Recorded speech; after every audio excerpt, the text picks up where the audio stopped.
¿Qué tal, amigos? Tengan ustedes muy buenas tardes. Estamos con un invitado especial acá y muy especial en QF Producciones. Estamos con la compañía de Andrés Gómez, el zurdo de oro, como siempre se le denominó. También estamos acá con nuestro compañero Alex Díaz, que entre los dos vamos a comenzar. ¿Qué tal? Primero, Alex, bienvenido para compartir esta entrevista con nuestro invitado de honor, Andrés Gómez. ¿Qué tal, Alex?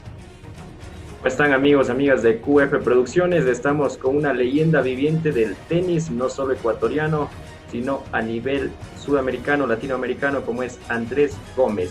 Estamos ¿a cuántos? A 8 días de cumplirse 30 años del Roland Garros que levantó en 1990. Vamos a hablar un poco de eso, pero antes vamos a empezar con cómo fue Andrés Gómez, su etapa, su niñez. Prácticamente vamos a hacer un recorrido cronológico hasta lo que hoy es, que ayuda bastante también a los futuros talentos dentro del deporte blanco como es el tenis. Marín. Andrés, ¿cómo le va? Bienvenido, muy buenas tardes. Buenas tardes, un saludo a todos. Mi etapa en tenis comenzó en el Guayaquil Tenis Club, de mi padre, que había jugado al tenis. Era socio, vivíamos muy cerca del club. Me llevaron primero para la piscina a aprender a nadar. Ahí encontré con un grupo de chicos que también estaban aprendiendo a nadar, y uno de ellos fue para la cancha de tenis también, porque iniciaba la escuela de tenis que manejaba Miguel Olvera en esa época, así que yo me fui ahí a ver qué era eso, y de repente traté de entrar en la escuela, no pude porque estaban cerradas las inscripciones, los cupos, y me esperé a que pasen 2 meses. Y entré ya en la época cuando ya empezaba el colegio, normalmente a la escuela del club que Miguel manejó por muchísimo tiempo. Pero antes si vamos en orden cronológico, usted estudiaba en el colegio Abdón Calderón, en donde a su papá no le gustaba que usted juegue fútbol, porque jugaba fútbol en las calles, y por eso más o menos es la historia, según lo que tengo entendido, que le dijo, a ver, por la preocupación de los peligros que siempre puede pasar en la calle, vamos al club y juega acá algún otro deporte, y ahí nació el tenis. Bueno, no tanto. A los 9 años no creo que estuviera por la calle jugando, más bien sí en el colegio. Pero no, de mi papá nunca hubo reparo en que yo hiciera otros deportes, apoyaba que haga otros deportes. Además, nosotros en la época de temporada de playa, de temporada de vacaciones del colegio, yo salía a la península y me quedaba desde el día que terminaba clases en el colegio hasta el día antes en que iniciaba las clases. Ni regresaba a la ciudad, ni tocaba raqueta. Lo mío ahí iba un poco por el lado del surf, deportes acuáticos, bicicleta, fútbol también, obviamente. Pero yo siempre estuve haciendo muchos deportes, nunca Uno solo. hubo ese de no hagas eso porque no te hace, no. Luego en la secundaria, incluso ya cuando ingresé al Colegio Cristóbal Colón, en la secundaria, estuve involucrado con la selección de básquet del colegio, también con la de fútbol, también entré a la de tenis de mesa, y ahí arreglaba tiempo para hacer varias actividades, pero siempre terminaba en el club al final del día con las prácticas. Y cuando ya se graduó, ¿por qué la inclinación directamente al tenis? ¿Qué pasó? ¿Tenía más logros a nivel nacional, internacional? Porque usted viajaba mucho por lo que es de esta disciplina. Bueno, el tenis ya a los 15 años más o menos me había interesado más que los otros, porque iba a tener la oportunidad de poder obtener una beca universitaria en Estados Unidos para estudiar.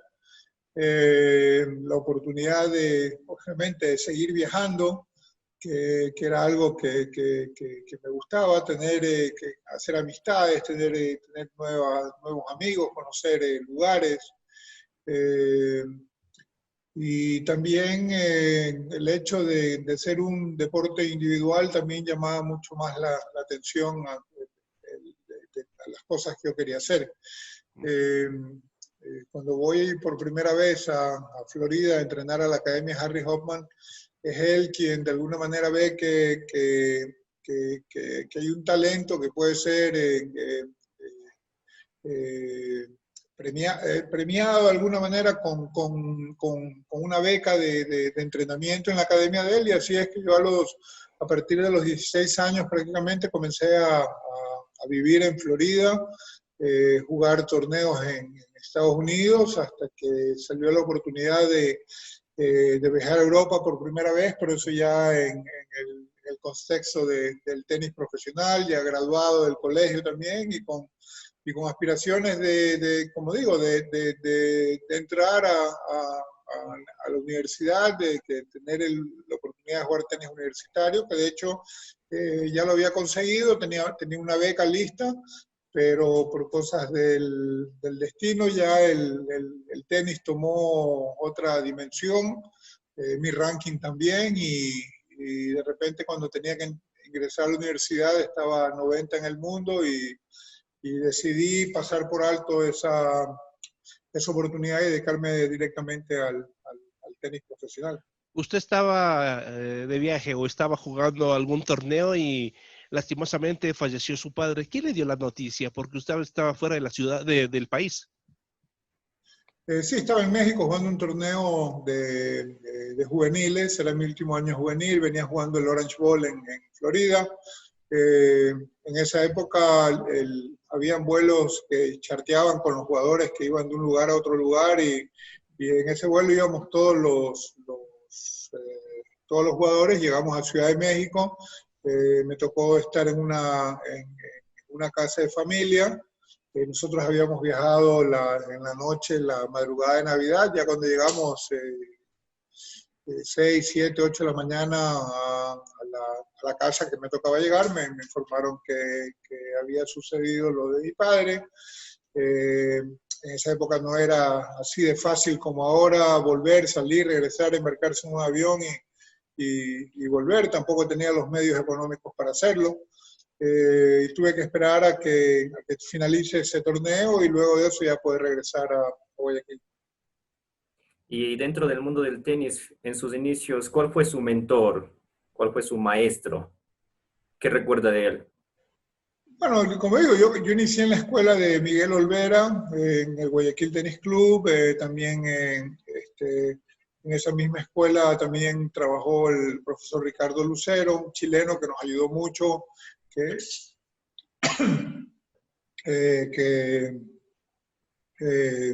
ya había sido el instructor antes en el club, hacía una segunda aparición ahí, y la verdad es que se formó un gran grupo con él, con Ricardo Lucero, con Jorge Borbor, con Tomás Borja, y también la preparación física del profesor Justo Campaña. Y comenzamos a entrenarnos para el torneo sudamericano que iba a ser ahí precisamente en nuestro club en Guayaquil, donde tuvimos buenos resultados, y esos resultados son los que nos llevan a que un grupo de jugadores vayamos a la academia de Harry Hoffman, impulsados por el Guayaquil Tennis Club y dirigencia de la Asociación Ecuatoriana de Tenis en ese momento. Pero es realmente en Hoffman donde se comienza a marcar un poco más lo que yo quería como jugador, lo que quería como persona, y donde pensaba que me iban a poder ayudar más. La competencia ya en Ecuador para mí había quedado lista, no tenía mucho con quién competir. Necesitábamos salir, era mi caso, era el caso de Raúl, de Ricardo Icaza, de Raúl Viver, de Ricardo Icaza, Donny Lobo, Hernán Luque, y fuimos a este lugar, y ahí comenzamos a tener otro tipo de entrenamiento y otro tipo de progreso. Yo decidí quedarme ahí, Raúl también, el caso de Donny y Hernán, ellos fueron a la universidad a competir universitariamente, y cada quien siguió en lo suyo. Ujú. ¿Favorece de alguna manera haber sido zurdo? Porque en todos los torneos o en los certámenes la mayoría son de derechos y ahí como que el golpe, los efectos es diferente jugar entre derechos que jugar un derecho y un zurdo. Sí, no, siempre va a favorecer el hecho de ser zurdo, pero hoy en día los jugadores ya son tan parejos en los golpes de fondo de cancha que sí, y hay muchos más zurdos jugando, hace que los jugadores practiquen más con zurdos también. Ujú. Entonces, ya no es ese secreto que había antes y esas dificultades. Ahora los zurdos ha crecido en una gran cantidad el número de jugadores y eso lo hace mucho más visibles y accesibles a jugadores a entrenar. Y la técnica, o mejor dicho, la tecnología ahora ayuda mucho porque las raquetas son, primero, más livianas. Imagínense cuánto pesaba una raqueta cuando usted recién iniciaba al tenis. Ahora ha cambiado mucho con esto de la tecnología. No, todo ha cambiado y la tecnología obviamente ha mejorado muchísimo al tenis y a todos los deportes en general, comenzando por la ropa, los zapatos, mucho más livianos, mucho más favorables a prevenir lesiones. Eh, por el lado de las raquetas, más livianas, pero mucho más rápidas, que generan mayor fuerza y a la vez también más control. Lo mismo que las cuerdas. O sea, en ese sentido, la tecnología ha ayudado a todo nivel. La nutrición, la parte psicológica, estudios que se hacen para cada distintos jugadores, distintos individuos, pero sobre todo la prevención de lesiones a través de la preparación física, que permite por decirlo, a 30 años, hace 30 años era una edad bastante avanzada, hoy en día tenemos la mayoría de los mejores jugadores del mundo están por encima de los 32 años. Y eso ha alargado la carrera de los jugadores también y el hecho de que se encuentran mucho más saludables y con menos lesiones también. Sí, de acuerdo. Andrés, bueno, volviendo a lo que ya fue el inicio de su carrera, en 1979 se produce ya el primer gran torneo, se podría decir, ¿no? El Abierto de Estados Unidos. ¿Qué recuerda del mismo? Sí, bueno, yo salí a Europa, estaba jugando unos torneos en Estados Unidos de inicio, no tenía ranking. Eh, Jugué algunos, me fue bien, eran torneos más pequeños, pero me fue bien de entrada. Y eso hizo que un auspiciador se fije en nosotros, se fije en Raúl Viver y en mí. Y tuvimos la oportunidad de ir a Europa a competir con un entrenador. Y eso era buenísimo porque teníamos una persona que iba a estar siguiendo las cosas que hacíamos, ayudarnos en la preparación y en ayudarnos sobre todo también en todo lo que eran los costos de pasajes, costos de hoteles, de comidas. Yo por mi lado tenía que mantenerme como amateur porque se jugarían los Juegos Panamericanos de San Juan de Puerto Rico en el mes de julio y en esa época era requisito ser amateur. Así que me mantuve como amateur los primeros 7 meses del año hasta que fui a San Juan, en que tuve la medalla de bronce y me quedé jugando la gira de verano de Estados Unidos que llevaba al US Open. Luego del US Open debuté, gané un partido, perdí con Víctor Pecci, que había sido finalista de Roland Garros ese año. Y ahí es cuando tuve que tomar la decisión de que no iba a la universidad porque ya estaba 90 en el ranking de la ATP. Pero ahora existe... El US Open yo ya lo había jugado el año anterior como juvenil. Recién se habían abierto las instalaciones y realmente era un lugar espectacular que con el estadio de ese momento, el más grande del del mundo en el que había la mayor cantidad de gente. Yo doy. Y antes siempre había, no había tanto el contacto como tiene ahora, especialmente para tener conocimiento de uno u otro escenario. ¿En qué superficie usted se sentía mejor jugando? No sé si la de polvo de ladrillo que acostumbraba a tener acá en arcilla o en alguna otra de pronto. No, la de arcilla siempre fue mi favorita, aunque acá en Guayaquil jugamos mucho en cemento también. Entonces me iba entre las dos canchas y la verdad es que eso creo que finalmente fue ayudando a mi juego, de que no sea un juego estereotipado de jugador de arcilla, sino que era un juego bastante mezclado entre el juego menos ofensivo de las canchas de arcilla, el juego ofensivo de las canchas de cemento. Y sobre la altura, siempre se habló mucho sobre el juego, adaptarse a la pelota. Usted hizo buenos torneos acá en la capital de la República. ¿Y cómo diferenciar eso? ¿Es un mito? ¿Es una realidad? ¿Cómo se sentía usted jugando en Quito? No, yo me sentía bien porque conocía cómo jugar. Desde los 9 años que comencé a participar había jugado en Quito, conocía de cómo jugar en la altura, a nivel juvenil y sobre todo a nivel de torneos Futures y algo de torneos Challenger se juega en ciudades como Ciudad de México, como Bogotá, como Quito, como La Paz. Pero ya a niveles de ATP más altos, ya a la altura ya no hay torneos. Me parece que una de las ciudades más altas donde se juega es en Gstaad, en Suiza, que son 800 metros sobre el nivel del mar. La altura siempre va a ser un ecualizador a nivel deportivo. Creo que a los más buenos les va a bajar un poco el nivel y a los que no juegan tanto les va a subir el nivel. Va a equiparar mucho los niveles de juegos porque quizás un jugador súper agresivo de cancha rápida necesite ser un poco más conservador en altura precisamente porque la bola vuela más y un jugador que de repente no es tan agresivo, que es más cuidador, puede tener un mayor éxito.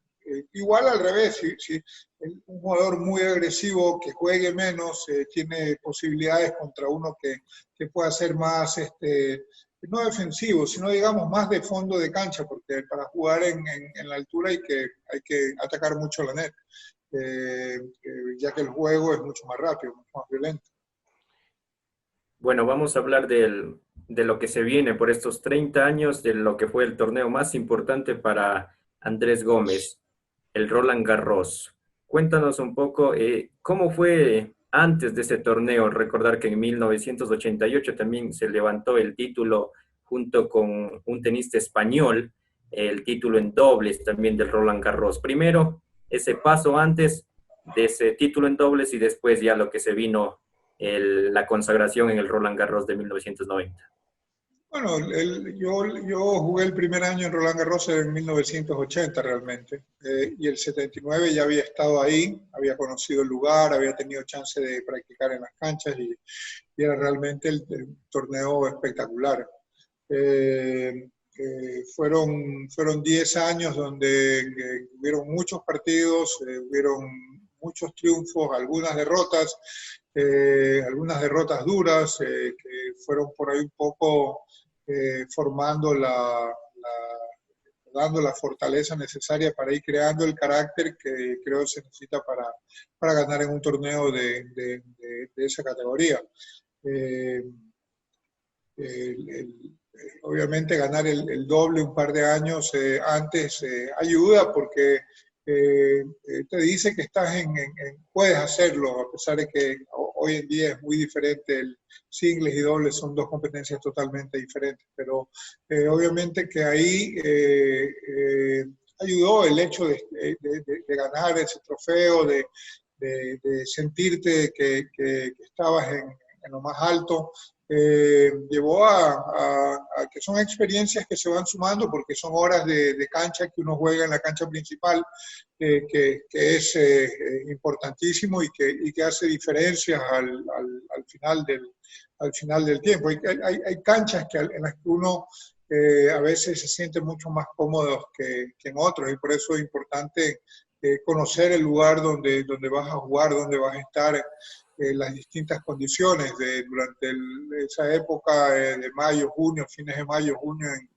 en París, las condiciones son cambiantes, sol con mucho calor, y de repente te viene y te cae una lluvia y se pone frío, helado, y tienes que estar acostumbrado a eso. Hay otros días que hacen unos vientos terribles donde es difícil controlar la pelota. Entonces, todas esas cosas que uno las puede sentir en una cancha que no sea la central, sino afuera, por decirte, son situaciones distintas. Entonces, ir aprovechando esas oportunidades de jugar en la cancha central siempre va a ser positivo.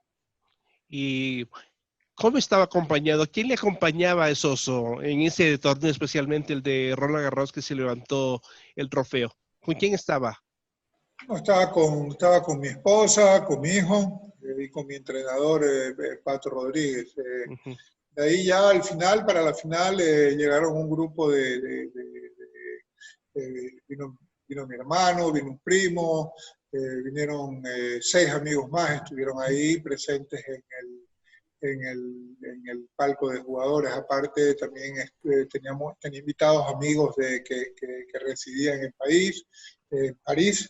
Y también estuvo constantemente durante todo el torneo el embajador de Ecuador en la ciudad, que siempre que son apoyos que uno necesita para salir adelante. Y quizás no sean muchos, pero a veces con uno es suficiente. Así que todos esos apoyos fueron importantísimos.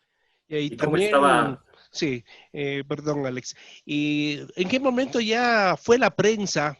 Porque por lo general un deporte individual, la prensa no acompaña, y es algo parecido con lo que pasó con Richard Carapaz, que estaban en un torneo y se cruzaron los periodistas a ver lo que pasaba con el ecuatoriano en Italia. En cambio, con usted fue lo mismo, estaba la gente de prensa o uno de los periodistas estaban en el Mundial de Italia y se cruzaron a París para seguirle a usted. ¿Cómo se sintió en ese momento sabiendo que usted estaba causando mucha expectativa en nuestro país y la confianza ya poco a poco, cuando ya se vio el desenvolvimiento, que usted iba a pasos firmes a conseguir ese título?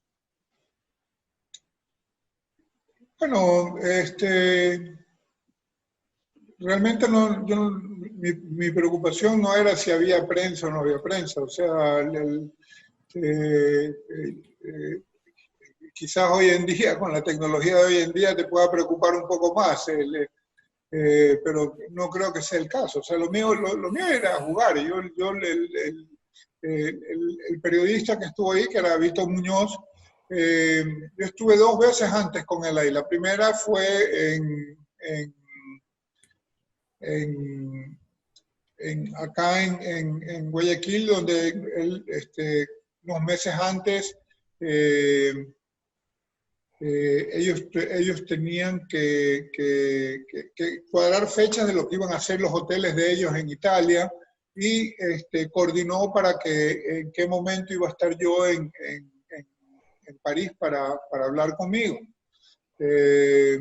Yo estuve en París, coordinamos para estar, cuando yo llegué, iba para Monte Carlo, a jugar el torneo de Monte Carlo. Él iba para Italia también. Nos vimos en el aeropuerto, estuvimos hablando de cómo me encontraba, cómo me veía.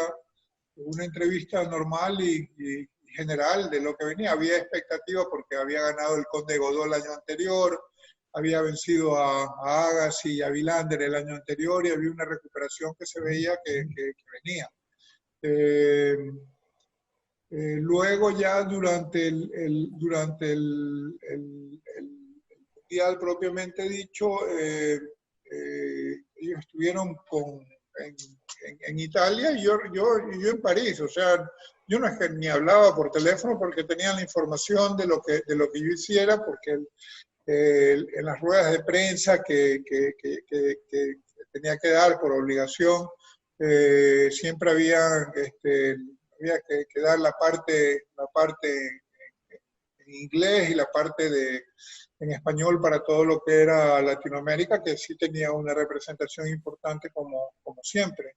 Y me imagino que de ahí habrán tomado las noticias de lo que iba llegando a Ecuador. ¿Y cómo? Antes era diferente porque no había internet, no había nada, había apenas el teletipo y uno tenía que correr a sacar información ahí y poder leer. Alex, por favor.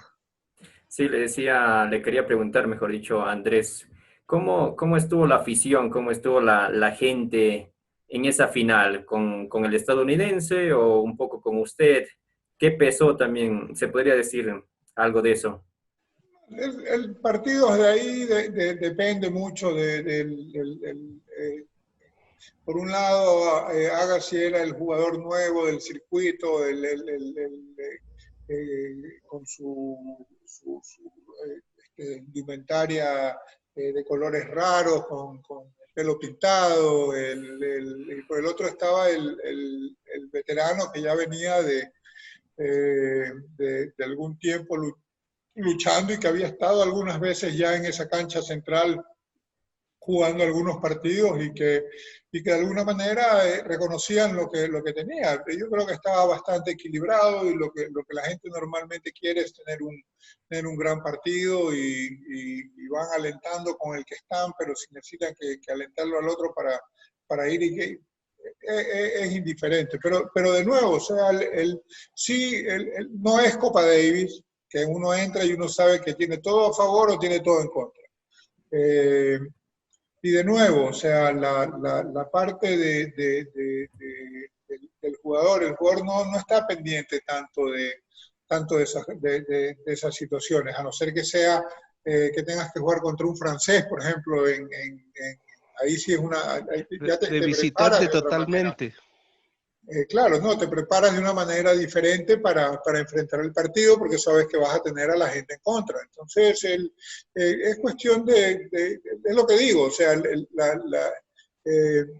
cuando me preguntan, me dicen, bueno, y esas 2 semanas, no son 2 semanas, son 10 años de haber jugado ahí consecutivamente que te van dando las experiencias y las emociones y las experiencias necesarias para acoplarte a la situación que te tengas que acoplar ahí. ¿Y qué sintió ya cuando, después de vencer por 4 sets, ¿no? A André Agassi, ¿qué sintió ya cuando tuvo el título en sus manos, ya?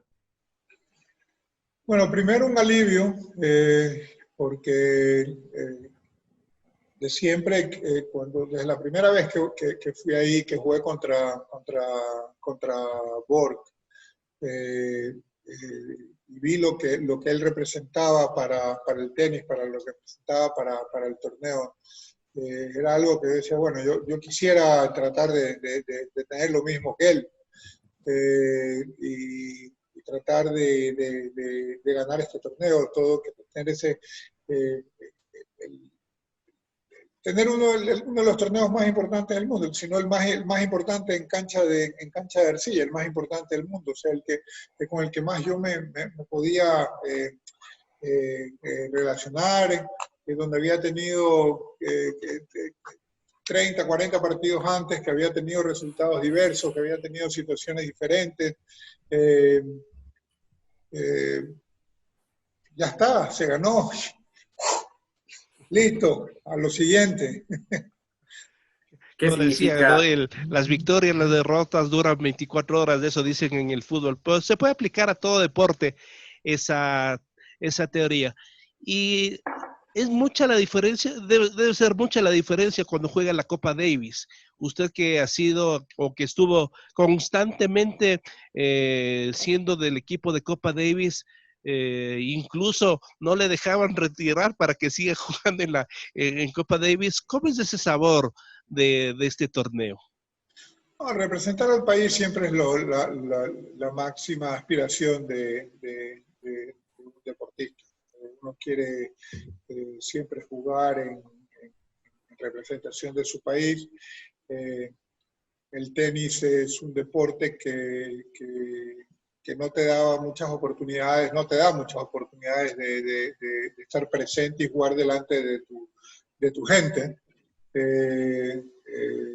Y luego, pese a que una de mis decisiones había sido tomar el tenis porque era un deporte individual, también esos momentos de camaradería, de equipo, de Copa Davis con Ricardo, con Raúl, con Pepín, con Miguel, con los chicos que estuvieron acompañando al equipo, Martín y Martín Aguirre, Huguito Núñez, Huguito Molina, luego con Nicolás Lapenti, con Adrián Morejón, con Pablo Campana, Andrés Alarcón, o sea, Giovanni Lapenti, o sea, es como una familia y es el momento de un poco ponerse al tanto de algunas cosas, de algunas situaciones y bueno, es lo que aspira uno siempre. El tenis es un deporte duro, solitario, tienes que andar solo. Tu mejor amigo hoy puede ser tu rival al día siguiente y hay que ir con todo. Entonces, el Copa Davis eran semanas muy especiales. Y ese torneo que se le ganó, mejor dicho, la serie que se le ganó a Gran Bretaña, allá de visitantes, ¿cómo lo vivieron ese momento, la gente vinculada al tenis? Bueno, Porque usted yo no es tío estaba... de... Sí, porque usted es tío de No, yo los soy Lapenti. primo de los Lapenti. Primo de los Lapenti. No, para el tenis, todos triunfos a nivel de cualquier tipo de triunfo, sobre todo triunfos en equipo, siempre van a alentar a la gente que va compitiendo, como lo fue el triunfo de Ecuador sobre Estados Unidos el año 67, o como el triunfo sobre Argentina primero perdón, sobre Brasil primero que clasificamos por primera vez al Grupo Mundial, o cuando ganamos Argentina y accedimos a los cuartos de finales. Asimismo, el triunfo en las canchas de Wimbledon sobre Inglaterra, como también ahora el triunfo sobre Japón para entrar al Grupo Mundial de la Copa Davis. Son momentos importantes del deporte donde te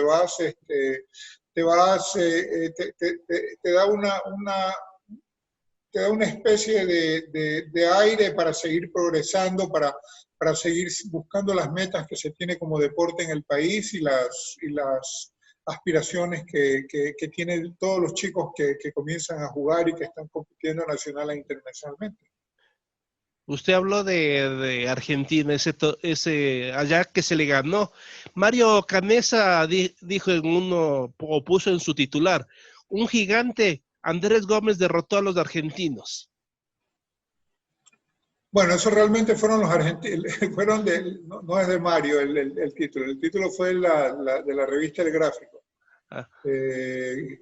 Y bueno, ellos se veían como favoritos, obviamente. Argentina es Argentina y que logramos salir airosos en un escenario bien complicado, con un equipo argentino duro, con José Luis Clerc y Martín Jaite. Clerc que era top 10 y Jaite que era top 20. Nosotros, Ricardo y Casa ya estaban retirados, se preparó para el doble unos cuantos meses, y Raúl que también venía en alza. Entonces fue una serie durísima a pesar del resultado que fue 4-1, pero fue una serie muy dura que nos puso por primera vez en los cuartos de finales de la Copa Davis. Y a los argentinos casi que se les tenía como hijos, porque en el fútbol hay ese gran partido de Copa América memorable que Ecuador le ganaba 2-1 a Argentina y hasta que no salga el sol no empataba la selección de Argentina y después vinieron usted y hizo lo del tenis, es decir, en pocos años se les tenía casi de hijos a los argentinos y eso también no sé si como que querían tomarse una revancha, el público argentino especialmente, ¿no? No, los argentinos y yo creo que todos los países en Sudamérica somos competitivos, queremos ganar. Eh, las distancias se acortan en los deportes, se alejan, hay que saber vivir el momento y aprovechar el momento que estás viviendo para tratar de tener las mejores oportunidades posibles. Y Andrés, ¿qué se viene? ¿Qué eventos se tiene preparado para celebrar estos 30 años del Roland Garros? De momento el evento principal es salir de la casa y dar una vuelta a la casa por... no hay nada, no tenemos nada. Teníamos algo, pero estaba en comienzos y bueno, ahora lo que toca es seguir con la disciplina que nos están pidiendo que tenemos que tener. Mantener los cuidados de protocolos de salud para estar bien, mantenernos en casa la mayor cantidad de tiempo posible, tratar de comenzar esperamos ya poder hacer deporte de una manera un poquito más abierta. De momento solamente lo están haciendo los deportistas que pertenecen al plan de alto rendimiento. Y de a poco comenzar a retomar las cosas y volver a la normalidad o acostumbrarnos a lo que nos toca vivir y comenzar a ver cómo lo hacemos de la mejor forma posible. ¿El tenis qué le ha dejado a Andrés Gómez? El tenis me ha dejado amigos, me ha dejado la oportunidad de conocer el mundo, me ha dado la oportunidad de que mis hijos aprendan un deporte que nos llena, que me ha dado la oportunidad de enseñar ese deporte a otras personas, ayudar a promoverlo no solamente en el Ecuador y en Sudamérica, sino en el mundo. Yo soy muy agradecido del tenis, me ha dado la oportunidad de que en el caso de todos mis hijos hayan podido asistir y tener una universidad gratuita en Estados Unidos y mantenerse compitiendo también competitivamente en un ambiente que es muy duro, muy difícil, pero que le da una gran oportunidad a los chicos de madurar, de poder complementar sus estudios y su carrera con el deporte. Me ha dado la oportunidad de organizar torneos, de organizar eventos y mantener a la gente interesada en lo que es este deporte. Y bueno, no es poco lo que tengo para hablar acerca del tenis y el profundo agradecimiento que tengo a este deporte por las cosas que me ha ayudado a lograr.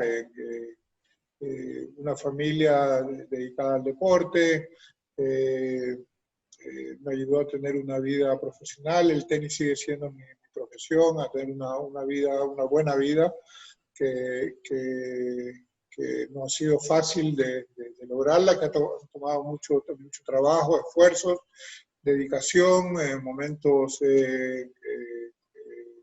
muy duros, pero también con muchas recompensas, de mucha alegría que te lleva a querer seguirlo haciendo y seguir promoviéndolo.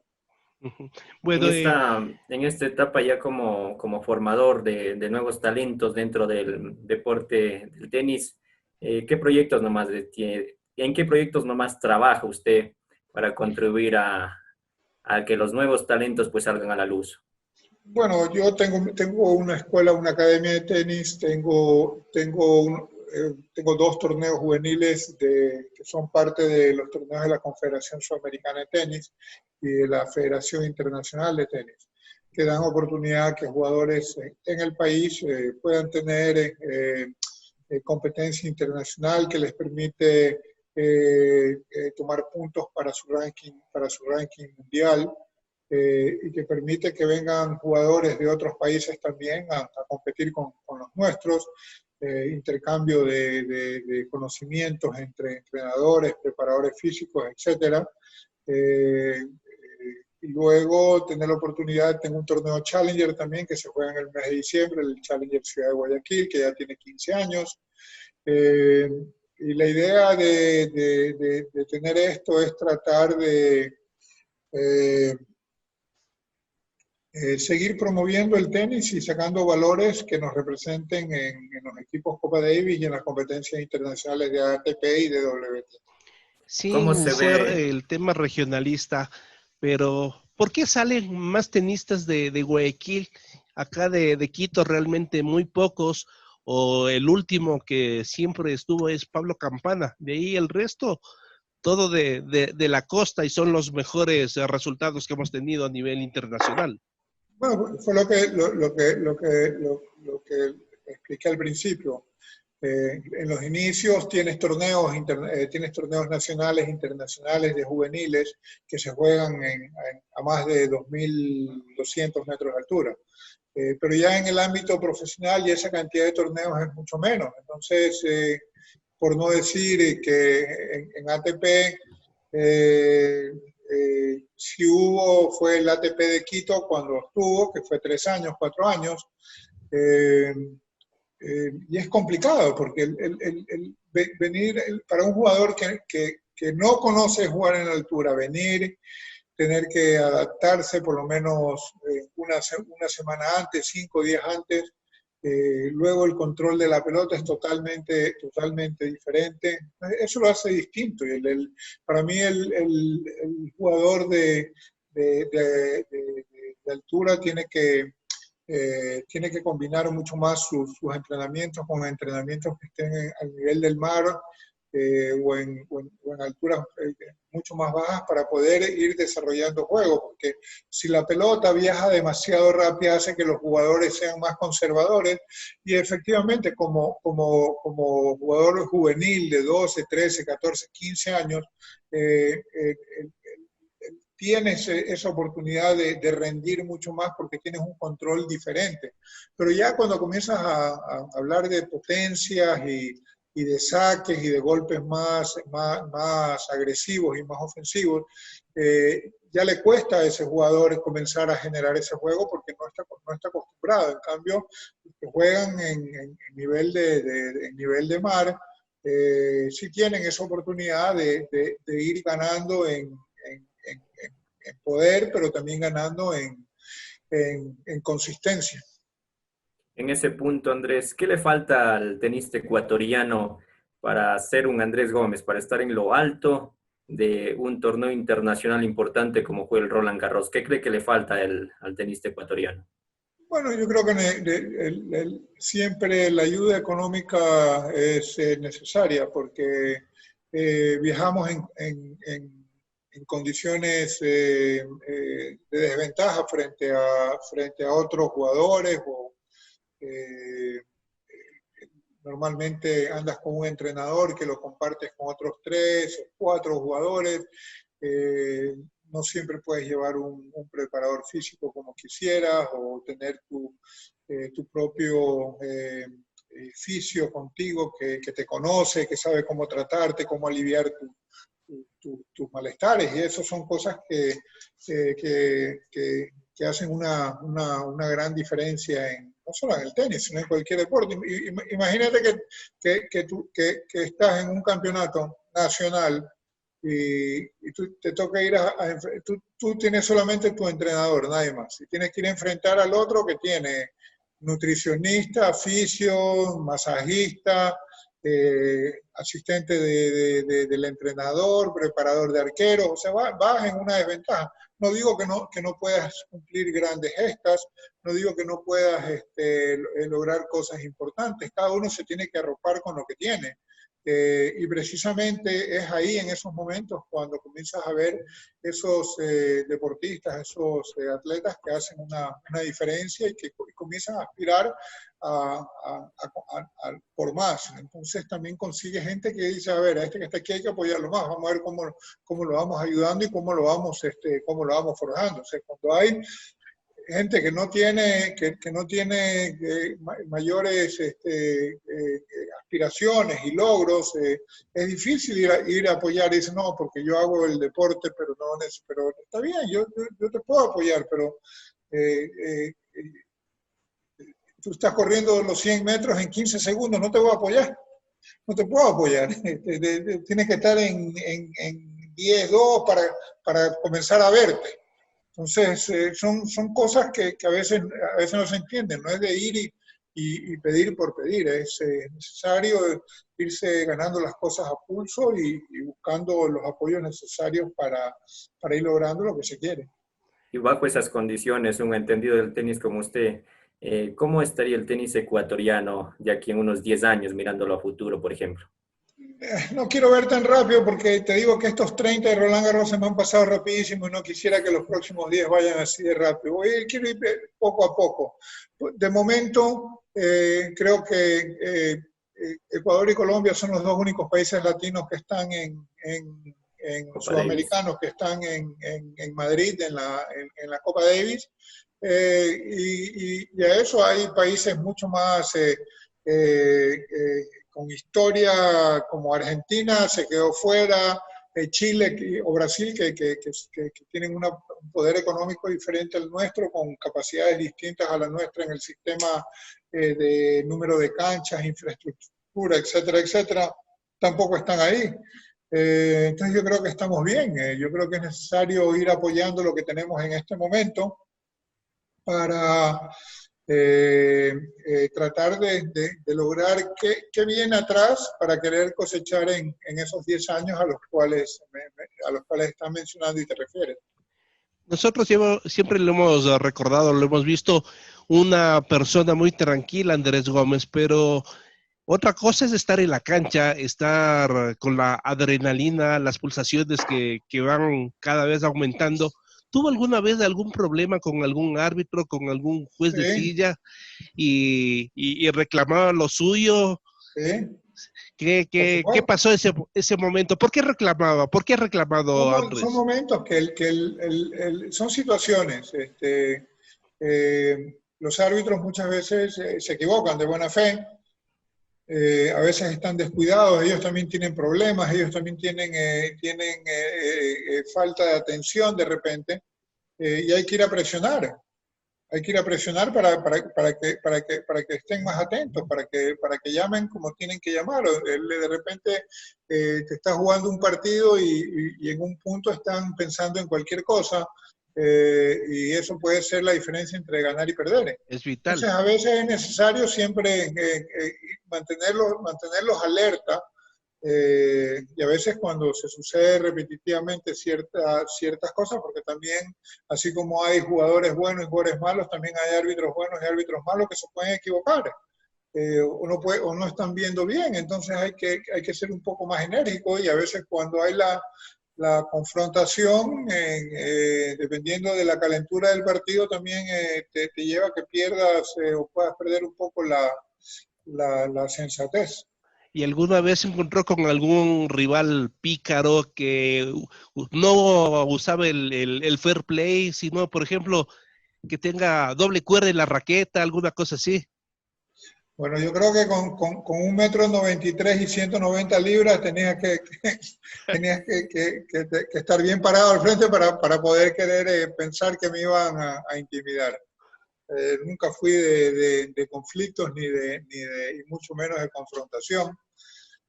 Pero no, sí hay jugadores que les gusta, como decimos acá, les gusta boquillar hablan con el árbitro, hablan con el público, como que te das la vuelta y te hablan y te quieren sacar de concentración. ¿O solo con gestos nada más? Bueno, eso un tanto no, porque siempre te puedes dar la vuelta y ver para otro lado. Tampoco puedes ir y pretender que vas a burlarte del rival al frente, porque teniendo gente en el lugar, hay gente y sobre todo hay gente que muchas veces es fanática del tenis, que solamente está ahí porque le gusta el deporte. Te puedes meter en problemas de que el público se te vaya en contra, tampoco es necesario eso, aunque habían algunos que jugaban mucho mejor cuando tenían al público en contra. Entonces, es un poco de ir conociendo las situaciones que se van dando, el rival que tienes. En general, el tenis es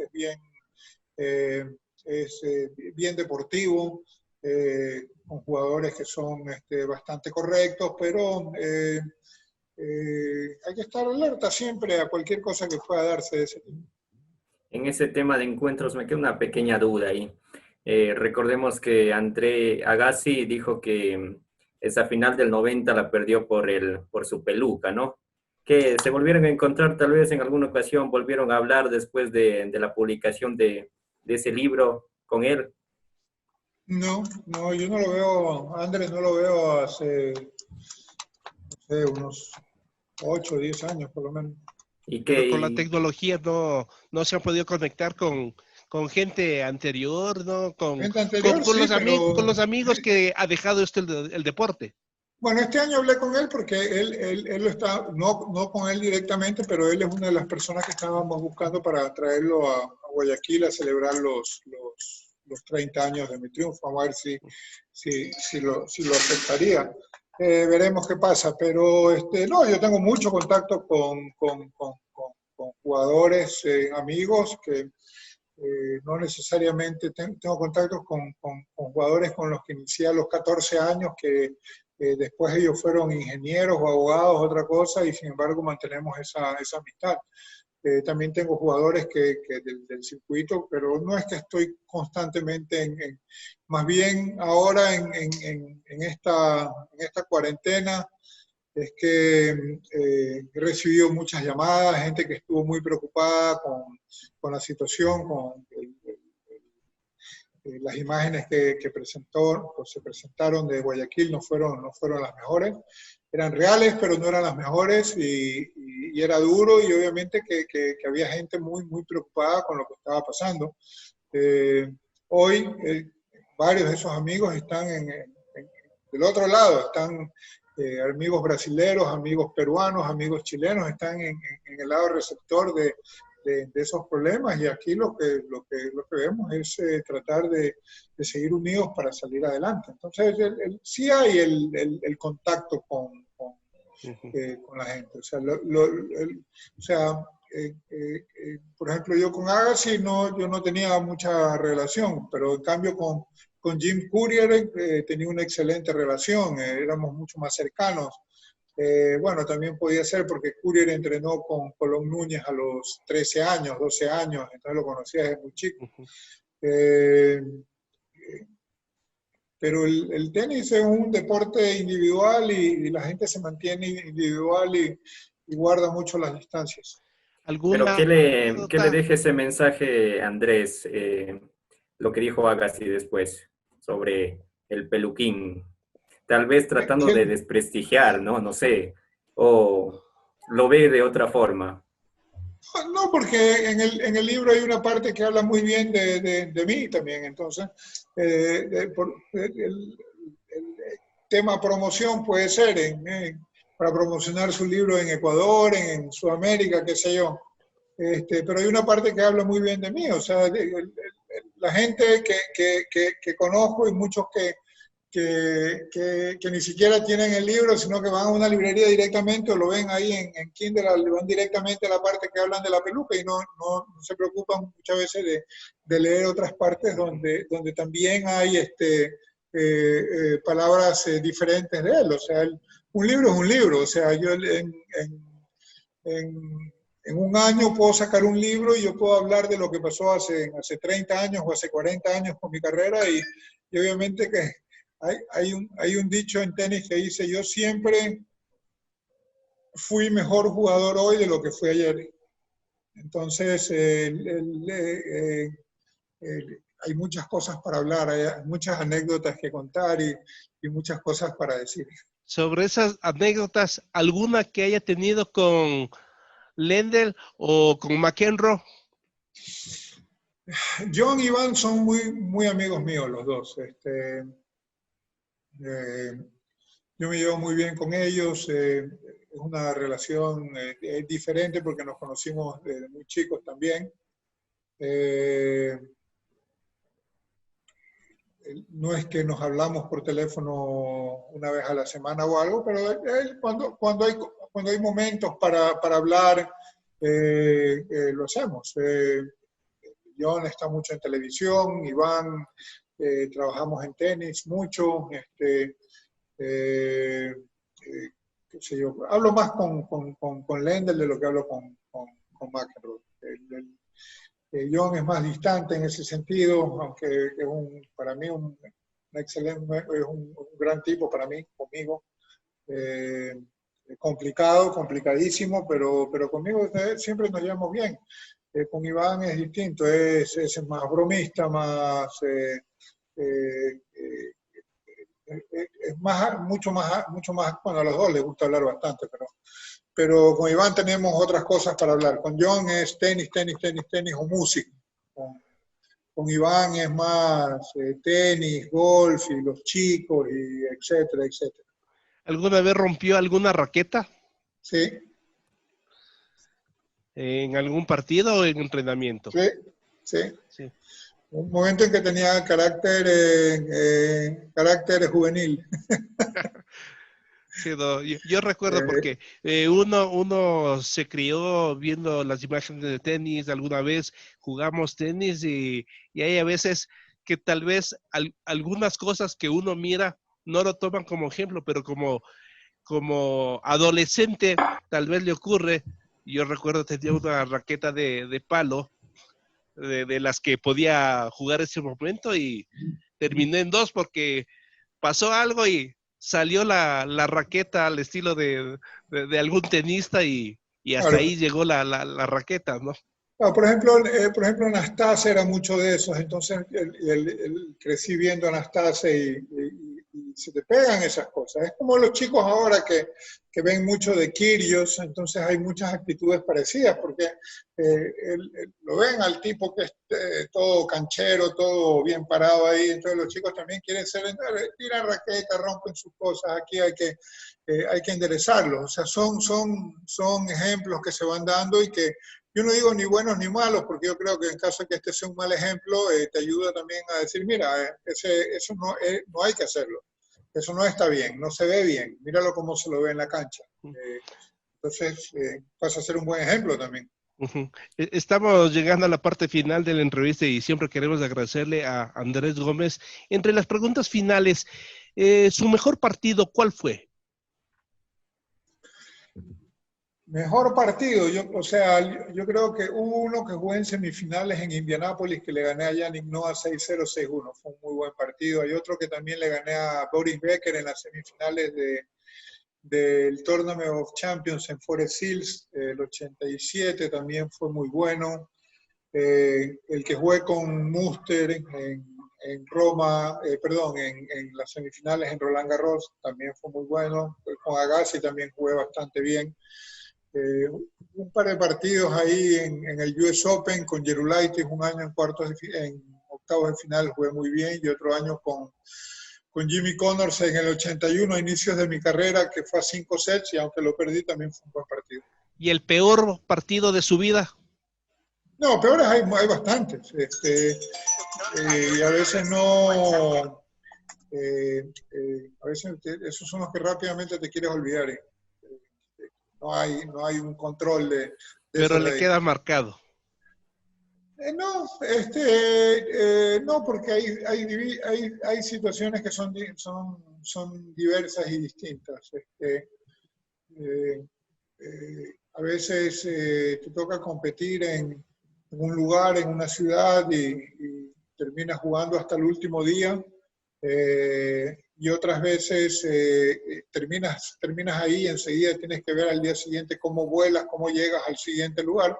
y te puede tocar un partido que en el papel puede ser quizás no tan complicado, pero con una persona que ya está habituada al lugar, a cómo están las bolas. Aquí hay muchos cambios aquí hay muchos cambios de